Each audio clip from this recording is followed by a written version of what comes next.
आज आदरणीय प्रधानमंत्री जी का भगवान विष्णु के 200वें अवतार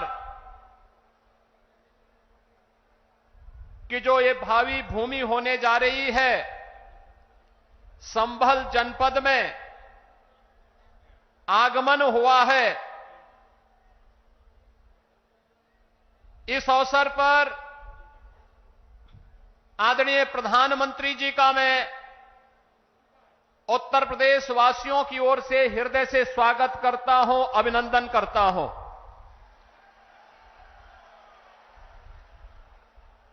अयोध्या में 5 सदी के इंतजार को समाप्त करने के उपरांत प्रभु श्री रामलला के भव्य मंदिर को बनाने और रामलला को विराजमान करवाने के उपरांत पहली बार संयुक्त अरब अमीरात के अबू धाबी में भगवान श्री नारायण के ही भव्य मंदिर के भव्य उद्घाटन कार्यक्रम के उपरांत आदरणीय प्रधानमंत्री जी का आगमन इस संभल जनपद में हुआ है।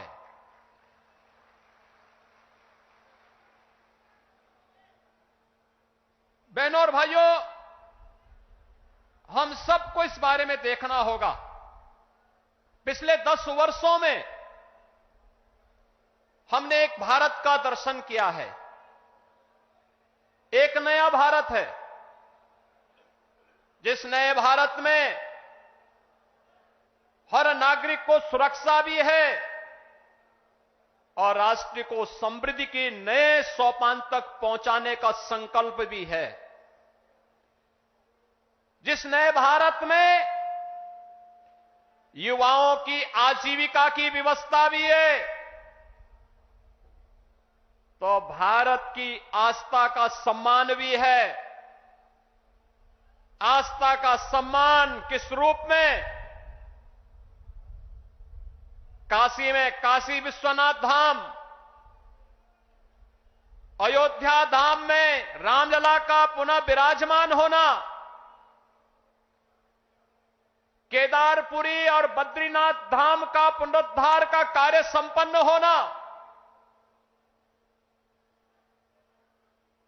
महाकाल में महालोक की स्थापना होना,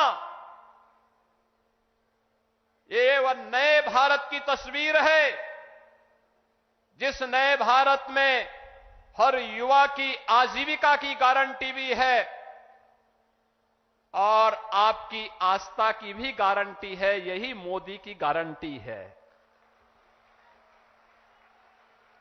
भाइयों बहनों, ये आस्था का सम्मान जिन लोगों ने आस्था के साथ लगातार खिलवाड़ किया, वे न आजीविका ही दे पाए और न भारत की आस्था को ही सम्मान दे पाए। आज तो भारत की विरासत भी सम्मानित होती है वैश्विक मंच पर।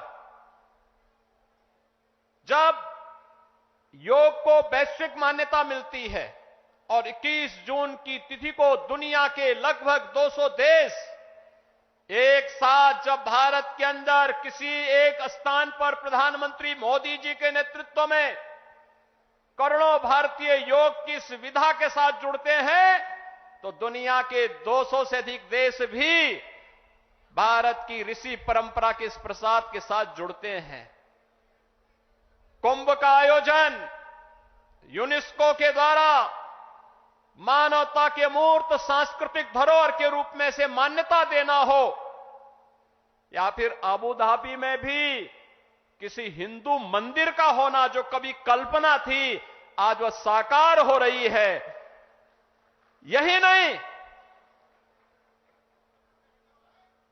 भारत के अंदर जो पहले असंभव था आज वो संभव हुआ है। जो पहले नामुमकिन था आज मुमकिन हुआ है, और वह इसलिए हुआ है क्योंकि आपके पास एक यशस्वी नेतृत्व है, जो भारत को समझता भी है, भारत को यशस्वी नेतृत्व भी देने की क्षमता रखता है और वह यशस्वी नेतृत्व वैश्विक मंच पर भी पूरी मजबूती के साथ भारत के गौरव और भारत के सम्मान को बढ़ाता है। और ये हम सब इस बात के लिए गौरवान्वित महसूस करते हैं जब प्रधानमंत्री मोदी जी का सम्मान दुनिया के मंच पर होता है। पूरी दुनिया उन्हें आशा भरी निगाहों से देख रही है। जिसके लिए भारत भारत कहलाता था, आज आजादी के बाद पहली बार 140 करोड़ की आबादी का भारत इस चीज को महसूस कर रहा है। आज सीमाएं सुरक्षित हुई हैं तो भारत के अंदर भी हर तबके का व्यक्ति अपने आप को सुरक्षित महसूस करता है। यह संबल क्षेत्र हम सब जानते हैं, यहां पर खेती किसानी के साथ ही इस पूरे क्षेत्र के विकास को लेकर के यहां की कारीगरी और हस्तशिल्प को भी प्रधानमंत्री मोदी जी ने आगे बढ़ाने का काम किया।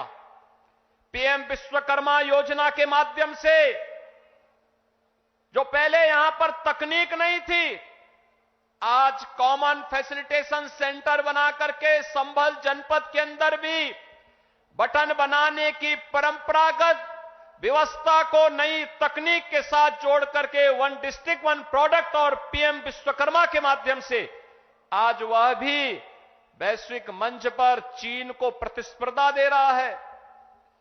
मुरादाबाद का ब्रास का आइटम हो या अमरोहा का ढोलक, यह एक नई पहचान के साथ आगे बढ़ रहा है। ये चीजें पहले भी थीं, लेकिन जिस निराशा और हताशा में थी, आज इस नए भारत में एक गरीब को मकान भी मिल रहा है तो इंफ्रास्ट्रक्चर के बड़े बड़े कार्य भी हो रहे हैं। संभल जनपद में गंगा एक्सप्रेसवे पूरी मजबूती के साथ बन रहा है और यहां पर औद्योगिक क्लस्टर भी विकसित होने जा रहा है। आने वाले समय में संभल से प्रयागराज की दूरी और 2025 में जब प्रयागराज कुंभ होगा, हमारा प्रयास होगा, उस समय डबल इंजन सरकार का प्रयास है कि उस समय प्रयागराज में गंगा एक्सप्रेसवे से पश्चिमी उत्तर प्रदेश और देश के अन्य भागों के लोग प्रयागराज पहुंचे। प्रयागराज की दूरी को न्यूनतम करने की दिशा में यह एक नया प्रयास प्रारंभ हो रहा है और गंगा एक्सप्रेसवे इसके लिए आपके लिए तैयार होने जा रही है।